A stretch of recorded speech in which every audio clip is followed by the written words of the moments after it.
What is going on, everyone? James Urban Bass Layers out here at one of my pond spots, and today I'm just going to talk a little bit about topwatering in late spring, early summer. Can you guys hear all that? I don't know if you can hear it very well.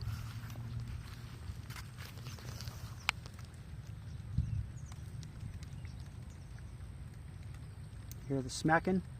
It's all.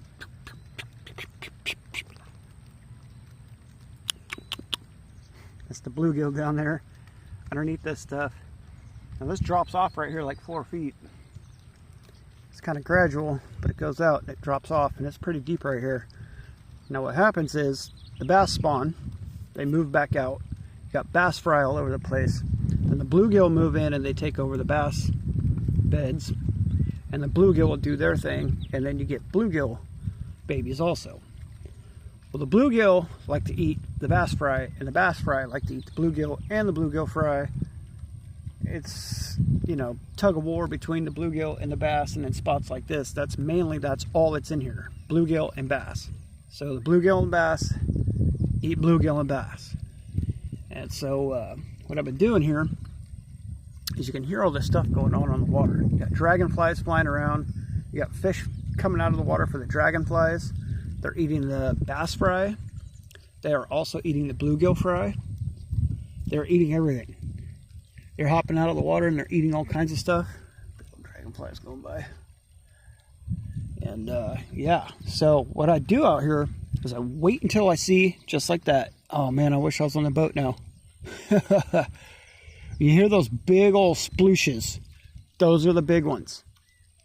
I've caught a couple off of this corner when they were spawning a couple weeks ago, and the big one kept busting over there on that corner. Made a cast over there and caught it. It was 4.5 pounds. Same thing on the back over here on the tree when I was in the boat. Pulled up on the bank, saw one about 4.5 pounds, bust. I cast out on it, snagged that guy, nailed that guy. Was out here yesterday, and same thing. I was looking for the fish that were busting and moving, and if you see those ones that are busting and moving, those are the ones that will eat your bait as soon as it hits the water. You've got to look for those. You've got to pay attention. If you're in the middle of a cast and you hear a fish bust, you better reel your bait in as fast as you can and turn around and fire your bait over on that blow up. You will catch a big one. I guarantee it. Guarantee it. Guarantee it. Guarantee it. Now, yesterday I came out here and fished it for a little while. My dumbass dropped my scale on the ground and my wallet. So my wallet and my scale was on the ground out here all night. I woke up at the butt crack of dawn and got back out here. Came, tried to get on a frog bite. I did catch my first frog fish of the year, and I missed a real big one. So kind of bummed out on that. But anyways, it's kind of how it's going right now with this. It's a, you know, it's a tough deal. It gets hot. It gets really hot out here, so you gotta get out early or go out in the evening, and you got to remember to hydrate yourself. Did the same thing yesterday, man.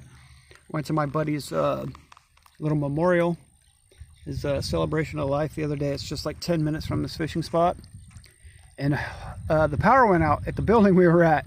We were making a joke that our buddy turned the power off, even though he's passed away. He was an electrician, good dude, but yeah.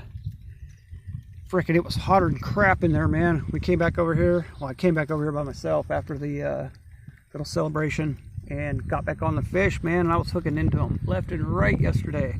For some reason today, man, they don't want to play. Don't want to play the way they were playing yesterday. So if you're out and you got spots that are like this that are super grassed out, you got all that duckweed, you got milfoil, you got alidea, you got all of it in here, man. Everything in here. You got this stuff. I forget what that's called. But yeah, just this place is so grassed out. If this pond was not grassed out and you could crankbait it, holy crap, you'd be catching some big ones right now. So if you're on a pond or a spot that's like wide open water, or you go to a lake or something like that, it's completely different fishing than this type of fishing. I like to try to find these dirty ponds because this is what I grew up fishing. That's this type of stuff. And I just love throwing a Texas rig Senko, man. Texas rig Senko has caught almost all of my fish this year. It's a trip, man. They don't want to eat anything. I don't know what it is. They won't eat crankbaits at my open water spots. They won't eat a whopper plopper. They will not eat anything. I just cannot get them to eat. My spots in Folsom, I can't get them to eat it. And right about now, it's about 11 o'clock. Seems like the popping in the water has kind of slowed down. And the fish that were busting out here all over the place, they're not busting anymore. So it's either you take a break or who knows. So this time of the year, man, it's pretty tough. It's pretty tough. It's actually pretty easy to catch these fish, but they're very temperamental. Very temperamental. I've had a lot of them chase up at the baits now. Now that the spawn is over, they don't like chase the bait and try to kill it. They'll chase at it and they'll slap at it. But that's what I've been getting a lot of, man. A lot of smacks at the bait and a lot of misses. So, anyways, Urban Bass Layers, thank you guys for watching. I heard one of my pond spots. Just came out real quick. They got these little boats out here. You can take the boats out. Just be cool about this spot. If you do know where it's at and you come out here, I'm constantly picking up garbage out here. Some people threw their in and out wrappers all in the frickin' water, man. Come on, people. Enjoy the spot, but take care of it. Especially if you've got kids with you. And that's the thing I see the most is the parents with the kids that throw the garbage on the ground. You're teaching your kids to do the same thing. Don't do that, please. It gets frustrating, man. You don't know how many places have been shut down because people just don't do the right thing and they don't enjoy and take care of the place. They come out and they just trash it. They enjoy it, but they trash it instead of enjoying it and making it better. So something else I was doing over here is I walked out and I was pulling hella weeds out of there. All of that alidea, pulling all that crap out of there. I'm trying to make a channel so you can actually get the boats out there.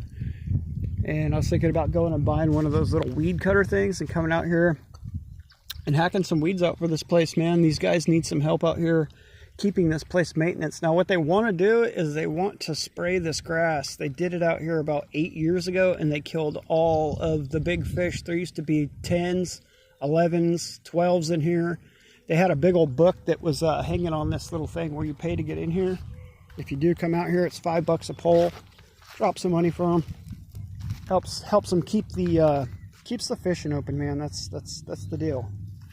So drop a couple bucks in there, keep them happy. And what I do too when I come out here, I pick up all the line I see on the ground. I pick up everybody's garbage, their water bottles, whatever it is, man. This place had garbage all over it. I kind of cleaned it up, trying to clean the water up, trying to get this place better. But it's summertime, it's hot. It's starting to get hot right now. It's supposed to be like 90 degrees today. And yeah, so got these little boats out here. This thing needs some fixing up. But this water's dropped this far, man, in just a couple of weeks. So that's a lot of droppage. The fish were all right here on beds. This was a bed, as a matter of fact. So water drops quick this time of year when it starts getting really hot. Oxygen sucking out of the water and all that stuff. The bass got to be up in the grass. So if you're looking for the fish, find your grass. You're going to catch your fish. Went out on the float tubes recently and same thing. We were fishing an open water fishery. Wasn't really getting bites unless I was throwing my lipless out there and ticking the grass and hitting the grass and getting caught in it, kind of ripping your bait out. You rip your bait out, and then boom, you'd have one on. Very hard to do out here because there is no open spots. And it's super windy out here also right now. So like being on this boat is hard. You're trying to like paddle around and everything. The wind just wants to blow you. You got all that grass, so it doesn't help, man. It does not help. You just get caught in the grass, get all caught up. I pulled all this crap out of the water. Need to pull more out. I was talking to the guys. They want to come through and just rip a lot of this out. The problem with that is you got a lot of microbes and stuff that are in this. So when you pull all this out, you're going to find all kinds of snails. You're going to find bugs. You're going to find everything. Wow. I came over here. I didn't expect it to be full of spiders and bugs just going through this thing. They're having dude, there's spiders everywhere in there. That's crazy. They're having a field day eating everything that's in there. Anyways, Urban Bass Layers. I'm just mumbling on now. It is early summer. We got one more week till summertime, so Thank you guys for watching, Urban Bass Slayers. Love you guys. Get out there and go fishing. Love your life. Love you guys. Have a good day.